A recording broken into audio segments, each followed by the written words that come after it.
Agora saiu o som. Glória a Deus.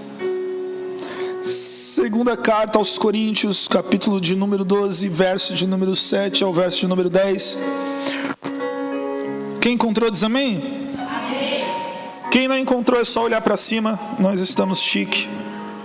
E antes de nós lermos, agora com o som, eu gostaria que você aplaudisse ao Senhor pela vida das pessoas que estão nos vendo aí na nossa live no YouTube. Cada vez mais vidas sendo alcançadas. Amém. Glória a Deus. Irmãos, às vezes parece besteira, mas chega na segunda-feira de manhã, nós já passamos ali das 50 visualizações. É pouco, pastor, tem gente que tem 1 milhão. Mas para nós é 50 famílias alcançadas com uma palavra. Amém? E isso é muita coisa. Amém? E a palavra do Senhor diz assim: para evitar que eu me exaltasse por causa da grandeza dessas revelações, foi-me dado um espinho na carne, um mensageiro de Satanás para me atormentar.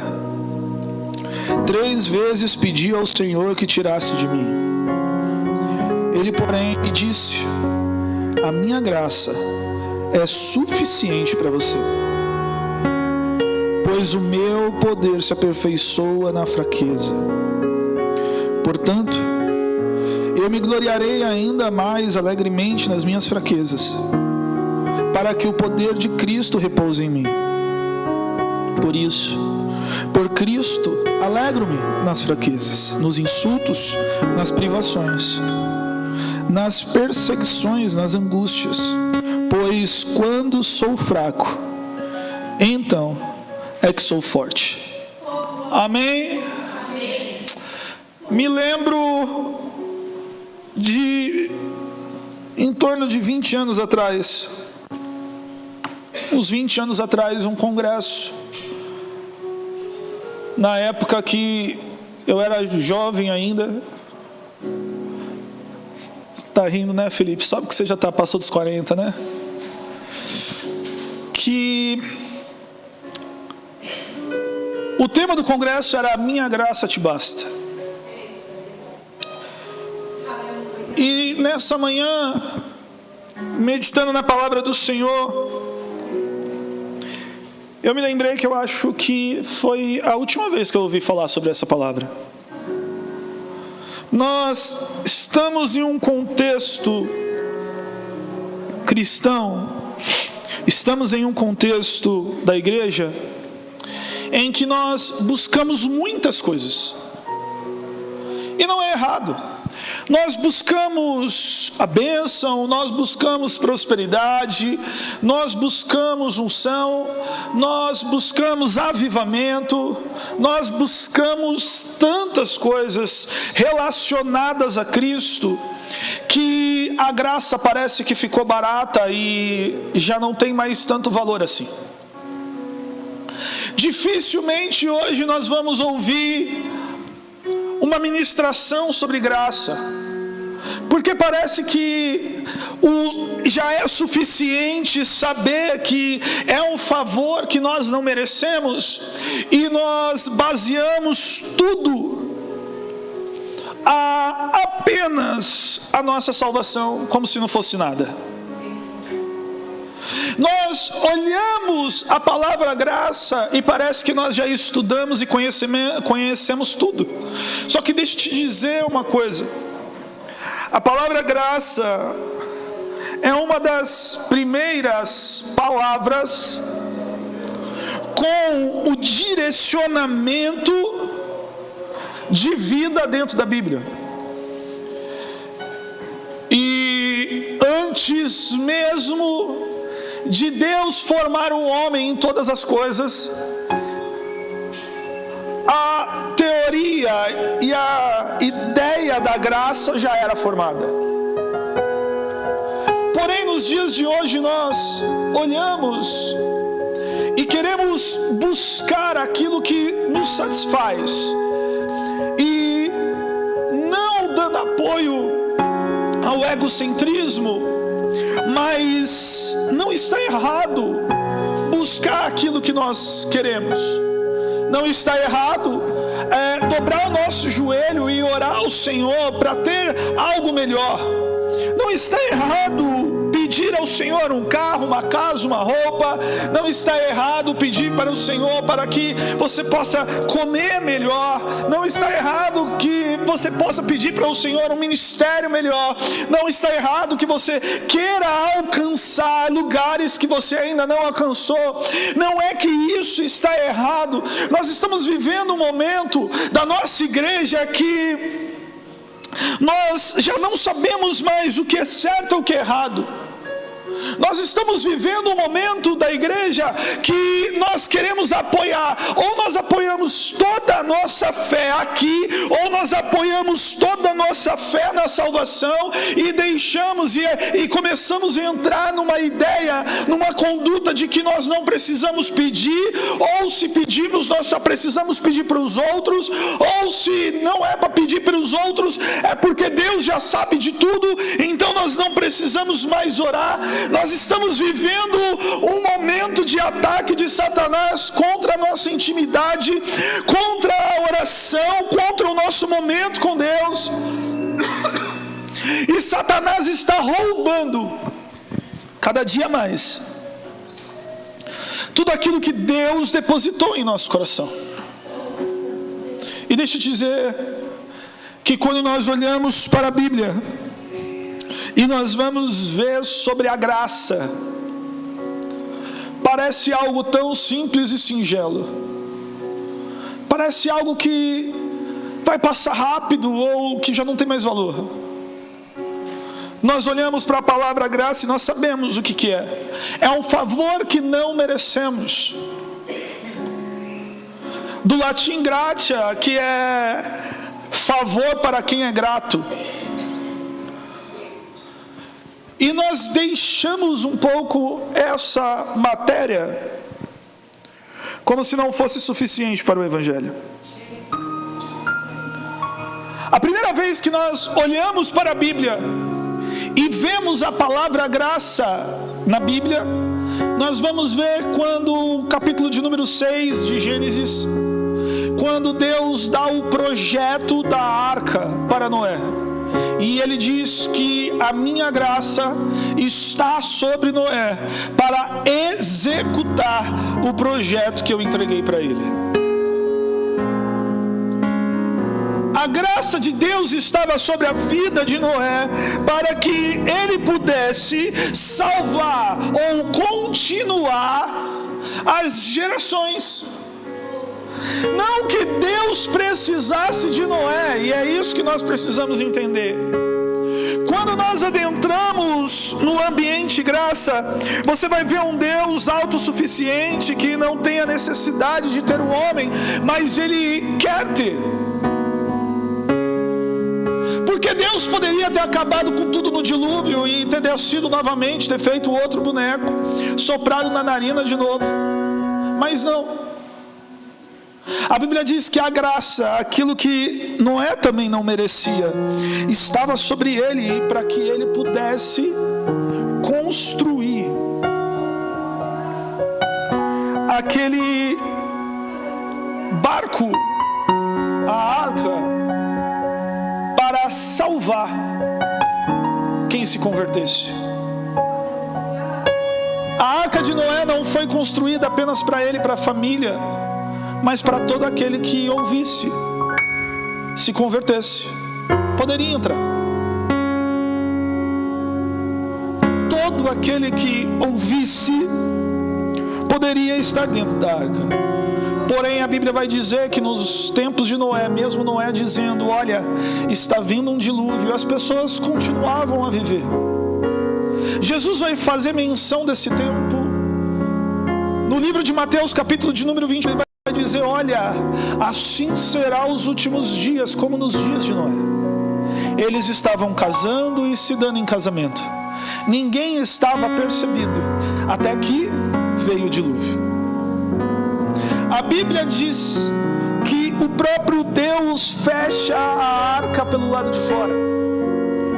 o próprio Deus sela as portas, sela aquele barco, e a Bíblia diz que pela primeira vez começou a cair água do céu. Antes não sabia o que era chuva, mas um pouco antes nós vamos ver Deus agindo por graça, sem mencionar a palavra, mas aquilo que o ser humano hoje vai entender que era Deus arrancando Adão de dentro do jardim, era muito pelo contrário, era um cuidado, era um favor que Adão não merecia.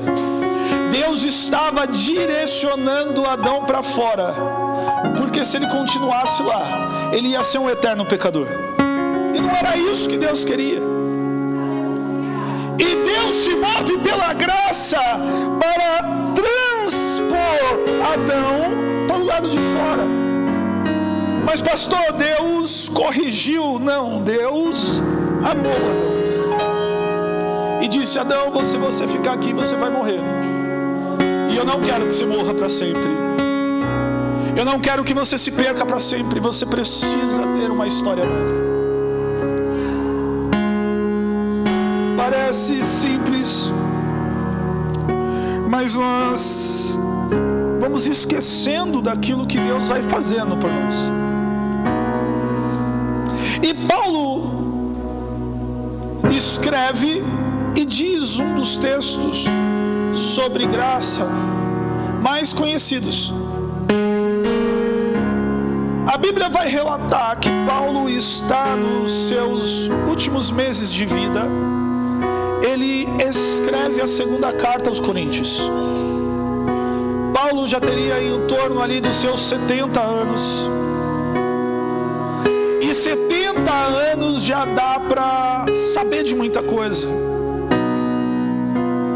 E Paulo manda aos Coríntios e dizendo: olha, pela primeira e única vez eu fiz uma campanha. Como assim, pastor? É a única vez que você vai ver na Bíblia Paulo dizendo: eu orei 3 vezes pela mesma coisa. Mas Deus enviou um mensageiro do próprio Satanás, e ele me machucava, e ele me batia todas as vezes que eu queria me engrandecer, e orando a Deus para que Deus pudesse me livrar. Eu ouvi de Deus: a minha graça te basta, porque o meu poder em você se aperfeiçoa quando você está fraco. É engraçado ver isso, porque tudo que nós buscamos dentro do Evangelho é estar forte. O próprio apóstolo Paulo vai dizer: olha, aquele que está de pé, cuide-se para que não caia, porque pode cair a qualquer momento. Obrigado, Deus abençoe. Pode cair a qualquer momento, então precisa estar de pé. O próprio apóstolo Paulo começa a sua conversão, conhecido como Saulo temido, gostava de executar, e em uma das execuções tinha mandado executar Estevão. E a Bíblia vai dizer que Estevão, no meio de ser apedrejado, ele vê os céus abertos, ele tira a sua capa, os soldados pegam a capa, joga nos pés de Paulo para dizer: olha, estamos executando a ordem que você me deu, que você nos deu, nós estamos executando. Saulo percebe que o povo gosta daquilo que ele está fazendo, e com sangue dentro do coração, com sangue na mente, ele pega mais cartas para ir atrás de mais e mais cristãos para matar. E no meio do caminho de Damasco, a Bíblia diz que o cavalo derruba, e ele escuta uma voz: Saulo, Saulo, por que você me persegue? E ele pergunta: quem é que está falando? E a voz diz: eu sou Jesus, aquele que você tem perseguido.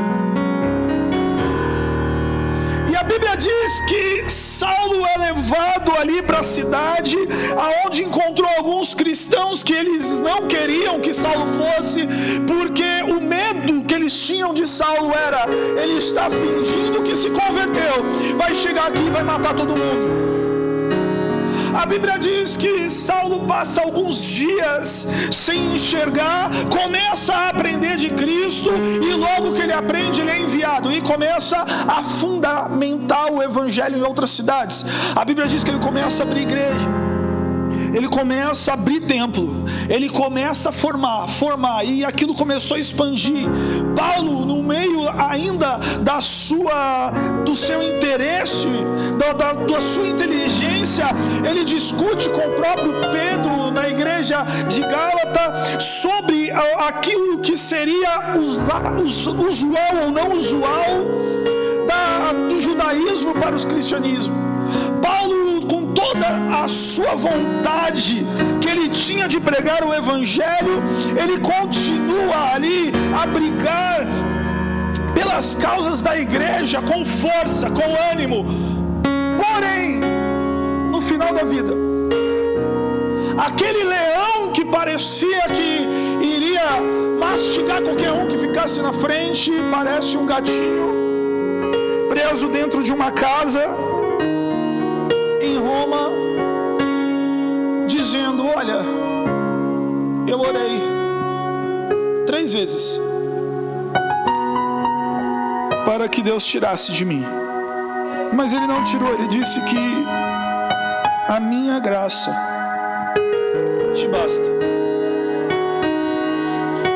porque aquilo que nós chamamos de poder de Deus não se aperfeiçoa quando nós estamos fortes, mas se aperfeiçoa quando nós estamos fracos.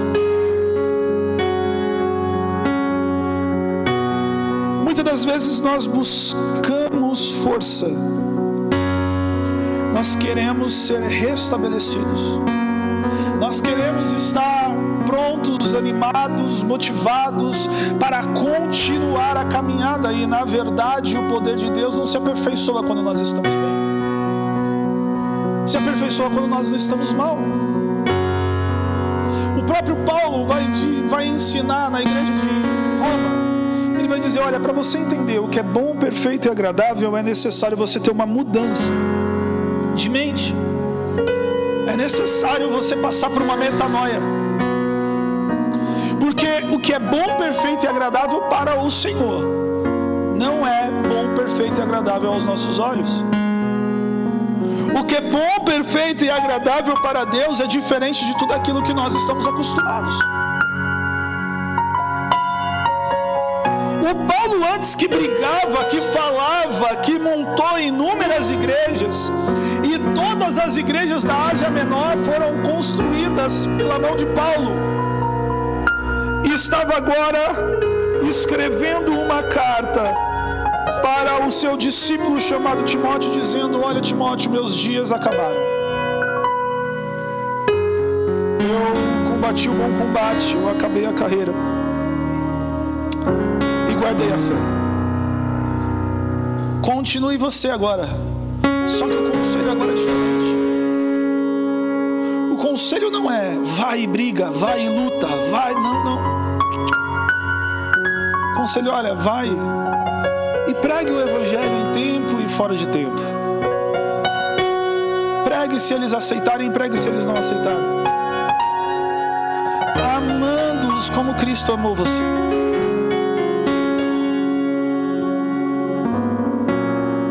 Salomão, no término da sua vida, ele vai descrever uma história tão engraçada que ele fala de si mesmo, e ele diz: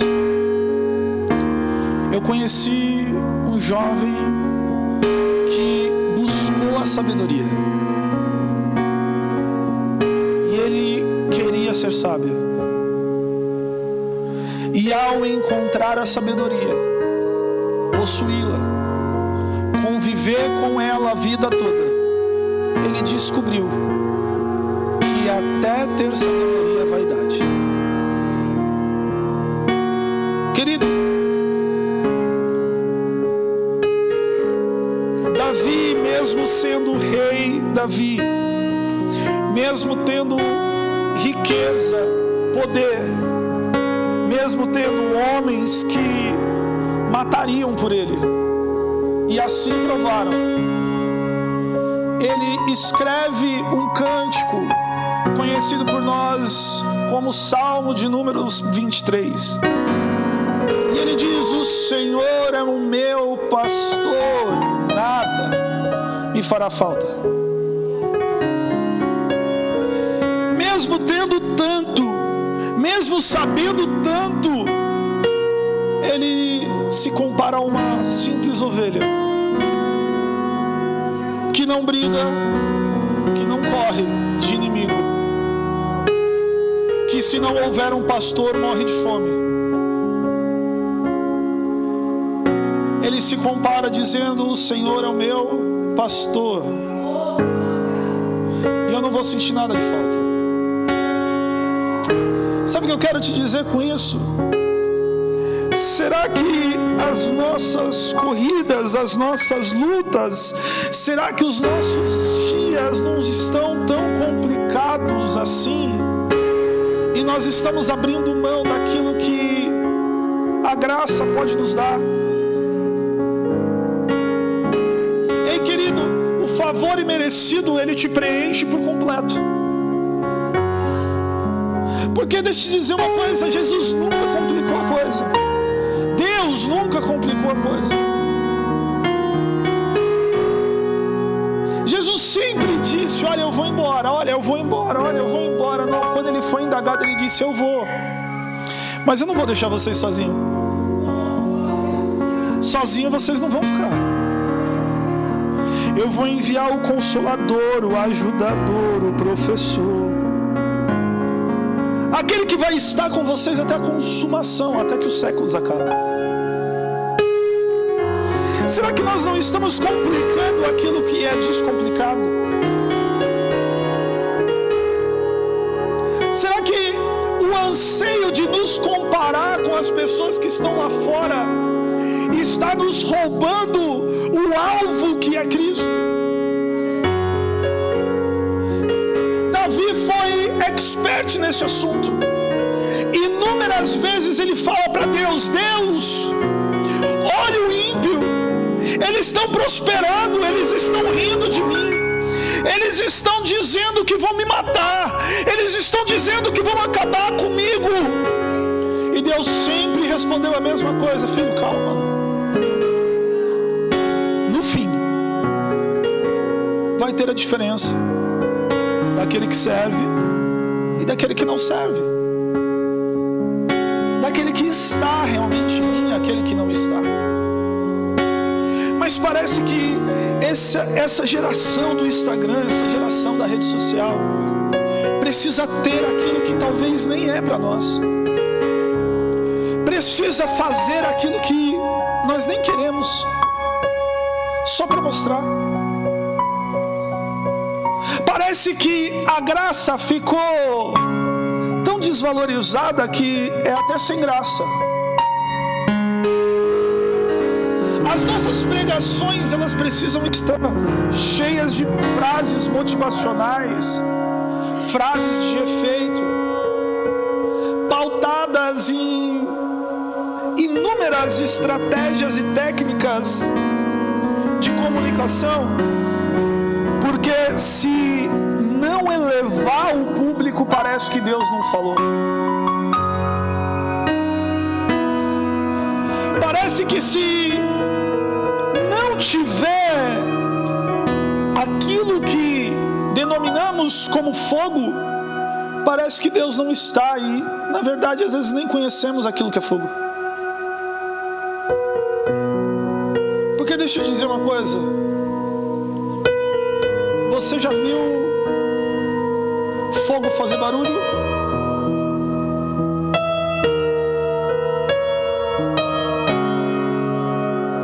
Quando você acende um papel na sua casa,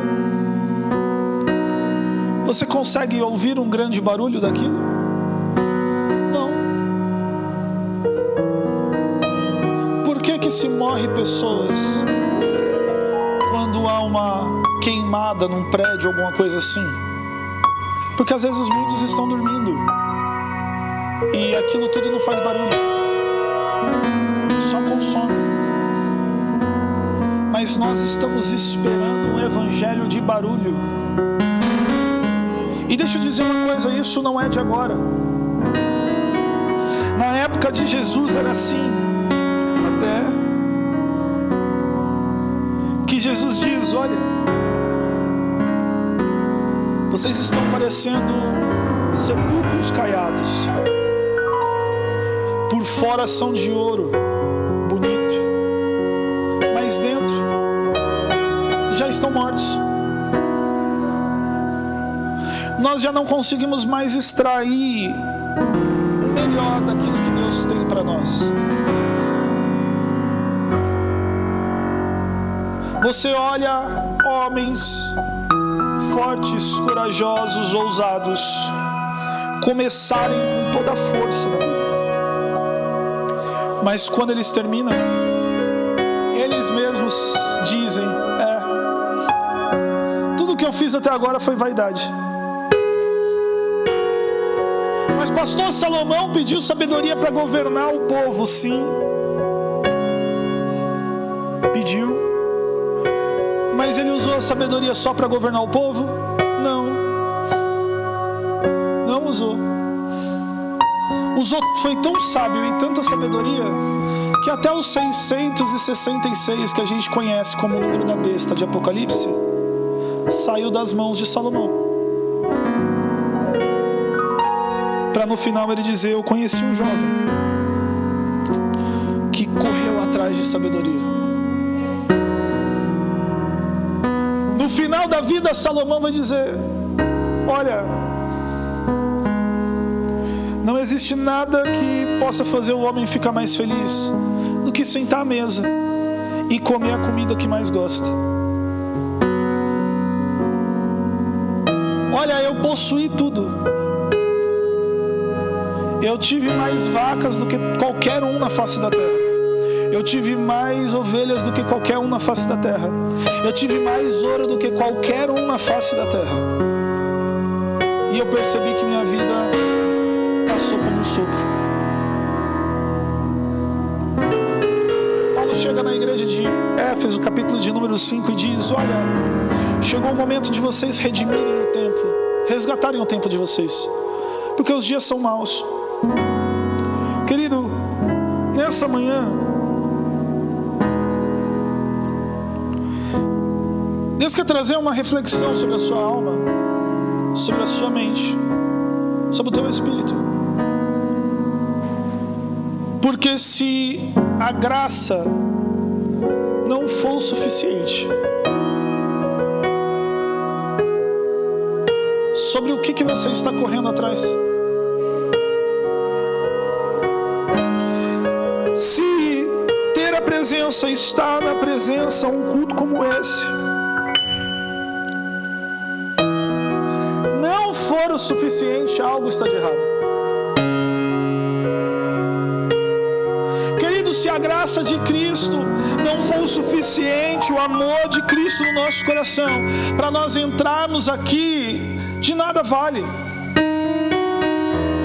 Se a graça de Cristo não bater dentro do nosso coração e nós entendemos que não é porque nós merecemos, porque somos bons, porque sabemos falar, porque sabemos cantar, porque sabemos fazer, porque tem dia, irmão, que eu vou te dizer uma coisa: quando Deus quer mostrar que Ele é Deus, irmão, até aquilo que você sabe, você deixa de saber. Tem dia que Ele quer mostrar que Ele é Deus. E quando Ele quer mostrar, querido, nós vamos ver que nós não sabemos fazer nada. Mas é a graça. Paulo vai dizer: olha, eu orei 3 vezes. Eu pedi para Ele tirar de mim, mas Ele não tirou. Olha para a pessoa que está do seu lado e fala: irmão, é levante, é demônio. Pode ser. só para colocar você no eixo.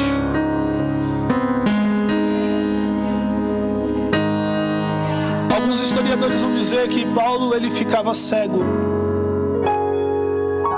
de tempo em tempo. Alguns historiadores vão dizer que Paulo tinha uma doença degenerativa que atingia o seu sistema nervoso, a ponto dele não conseguir se mexer de dor. Mas na verdade isso pouco importa, porque Paulo não dá nem louvor para isso. A única coisa que Paulo fala: olha, eu orei 3 vezes para ele me livrar, e o que ele me respondeu é que a graça era o suficiente. Ei, querido, às vezes nós vivemos tantas coisas, nós caminhamos por tantos lugares, nós vemos tantas coisas, que parece que a graça já não é mais suficiente. Sabe, o favor que nós não merecemos, mas que Ele fez. Parece que a morte de Jesus já não é mais o suficiente para estarmos aqui. Nós sempre precisamos que venha um efeito maior, sempre precisamos que venha uma produção melhor, sempre precisamos que venha um filme mais doloroso para nós chorarmos por um período de 2 horas e continuarmos a nossa vida como se nada tivesse acontecido. Mas a graça não é isso. A graça é a consciência que mesmo sem merecer, mesmo não tendo nem um pouco sequer de mérito, Ele fez para estarmos conosco. Paulo vai escrever, ele me respondeu: a minha graça te basta, porque o poder que eu derramo em você, ele se aperfeiçoa quando você está fraco. Ei, querido, talvez você entrou nessa manhã aqui fraco, talvez você entrou aqui cabisbaixo, talvez você entrou aqui pensando no como que vai ser, o que vai ser o dia de amanhã. Talvez você entrou aqui, talvez era o último lugar que você queria estar. E ai, pastor, eu estou desviado. Não, você não está desviado não, filho. Isso acontece. Desviado estaria se você não tivesse vindo, porque nem todo dia nós queremos estar aqui dentro. Mas o importante é não deixar de estar. Talvez você esteja pensando e passando por momentos de dificuldade, por momentos de aflição, por momentos que talvez nem mais dobrar o seu joelho você está conseguindo, por momentos que nem entregar para o Senhor o seu melhor você está conseguindo, por momentos que você não está mais conseguindo nem colocar o seu pensamento no Senhor. Deixa eu te dizer uma coisa, isso não é ruim, porque o poder dele aparece quando você está fraco. O poder de Cristo estabelece quando existe alguém fraco.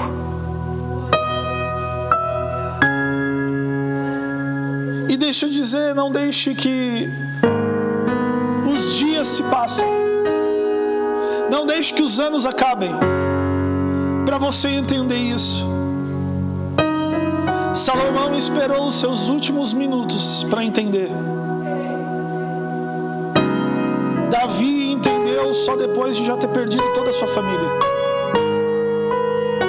Paulo entendeu quando estava preso, condenado à morte, que toda a sua força lá do começo não valeu de nada. João entendeu depois de ter sido jogado até num tacho de óleo fervente.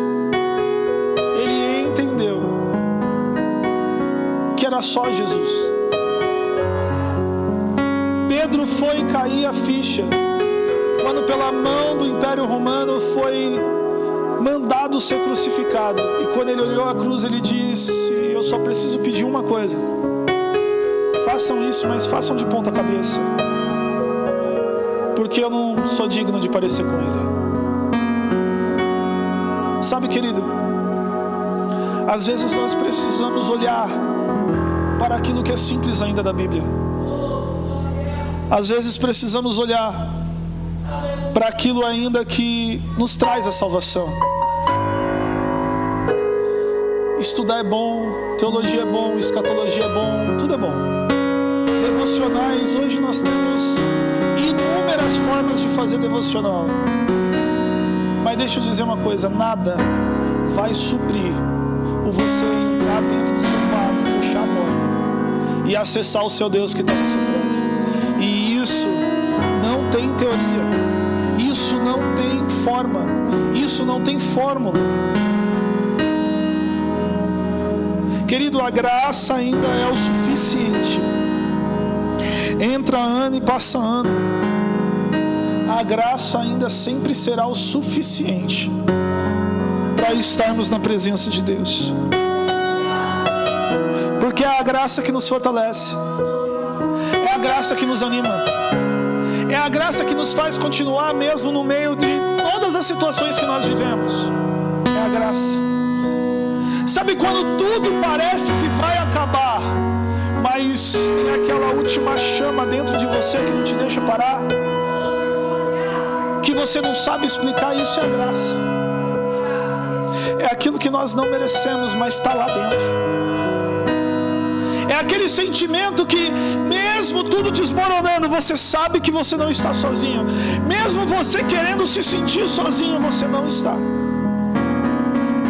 É aquilo que o salmista Davi diz: se eu mergulhar no mais profundo mar, eu sei que você vai estar lá. E se eu subir no monte mais alto da terra, eu sei que você também vai estar lá. Não há como fugir do nosso Deus. O livro de Oséias vai dizer que Ele nos persegue como um leão. Ele nos envolve com suas cordas e nos amarra, nos leva ao deserto só para poder falar de amor para nós. Ele abre a ferida e Ele mesmo a fecha, só para mostrar que Ele tem poder para curar. Ei, querido, nós podemos complicar qualquer coisa, mas a graça nós não conseguimos complicar. É o favor que nós não merecemos, mas Ele existe e Ele está aí. Nessa manhã eu te convido a fechar os seus olhos por um momento.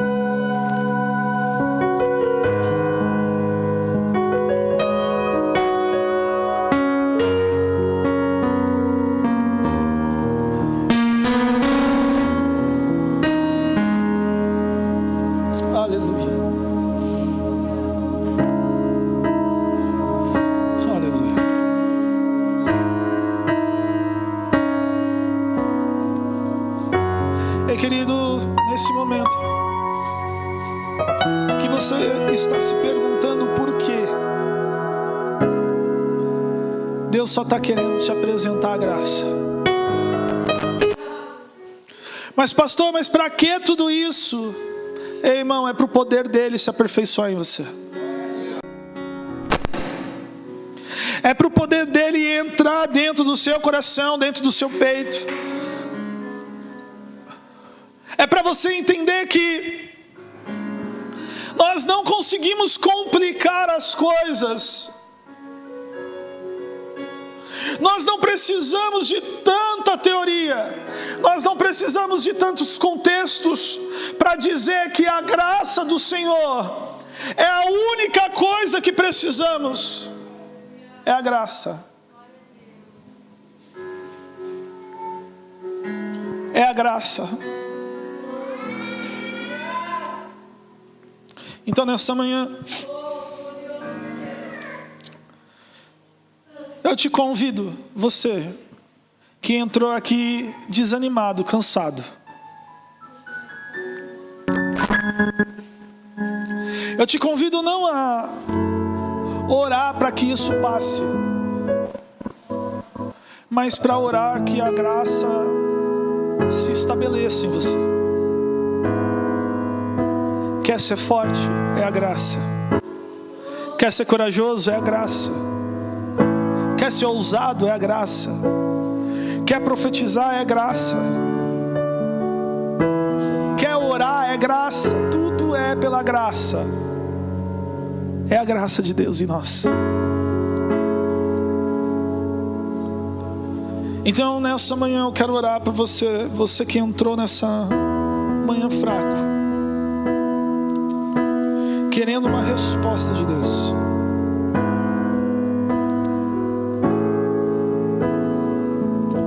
Paulo fez até campanha.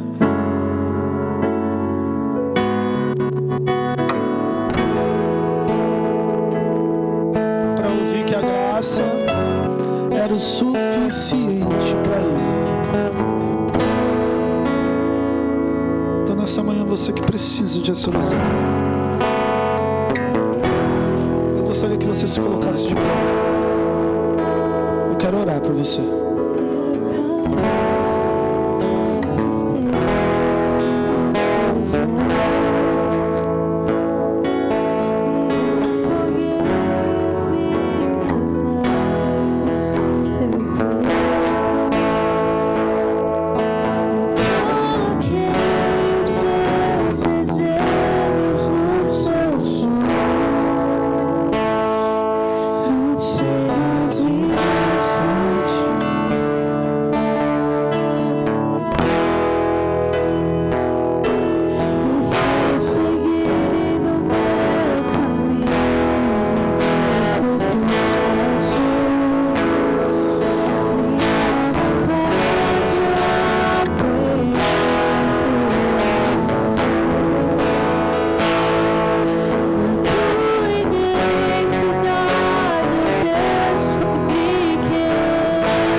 Através de nós, Senhor, que o teu poder, Senhor meu Deus, meu Pai, venha se aperfeiçoar dentro do nosso coração mesmo ferido, da nossa mente mesmo machucada, triste. Senhor meu Deus e meu Pai, que o teu poder, Senhor, venha se aperfeiçoar, Senhor, mesmo nas nossas feridas. Senhor, que as nossas feridas, das nossas feridas saia poder para curar. Senhor meu Deus e meu Pai, que o nosso coração, Senhor meu Deus e meu Pai, esteja em Ti. Senhor, que esse momento, esse dia, essa manhã, esse domingo, seja, Senhor meu Deus e meu Pai, o dia certo para nós, às vezes, conhecer, entender e mergulhar na Tua graça. Senhor meu Deus e meu Pai, não pelo barulho, Senhor meu Deus e meu Pai, nem pelas apresentações, mas pelo Teu Espírito, porque é o Teu Espírito, Senhor meu Deus e meu Pai, que nós clamamos nessa manhã. Senhor meu Deus e meu Pai, é o nosso Espírito clamando pelo Teu. Senhor meu Deus e meu Pai, o culto, Senhor meu Pai querido, daquilo que a nossa alma precisa, do que o nosso espírito precisa. Senhor meu Deus, meu Pai, então nesse momento agora, vem, Senhor meu Deus, meu Pai, com teu mar de graça. Senhor meu Deus, meu Pai, com teu poder de graça. Senhor, comece a encher, Senhor, e tudo aquilo que nós precisamos é que a tua graça venha nos bastar, é que o teu poder venha nos bastar. Senhor meu Deus, meu Pai, vem e trabalha dentro da nossa mente. Senhor Pai, para nós entendermos o que nós temos que agradável. Espírito Santo de Deus, venha do nosso lugar. Senhor Pai, eu te peço que cada coração doído, que cada mente machucada, Senhor, possa sentir agora a tua graça. Senhor meu Deus e meu Pai, coisas grandes estão por vir, coisas grandes estão por vir, mas nada vai superar a tua graça, nada vai superar a tua salvação. Ora, Me deixa passar pelo mar e mostrar que estás comigo. E por no meio da tempestade pinta um arco-íris pra me dizer no fim que a tua fidelidade não acabou. Que a graça do nosso Senhor e Salvador Jesus Cristo, o amor de Deus Pai, a comunhão do Espírito Santo seja acrescentado sobre todos, Pai. Despede a cada um, Senhor meu Deus, meu Pai, de volta aos seus lares, nos guardando do mal e do pecado. Se Deus é por nós, se Deus é por nós, só quem está mergulhando na graça agora. Se Deus é por nós, Deus abençoe a todos, amar vocês, faz bem para minha alma.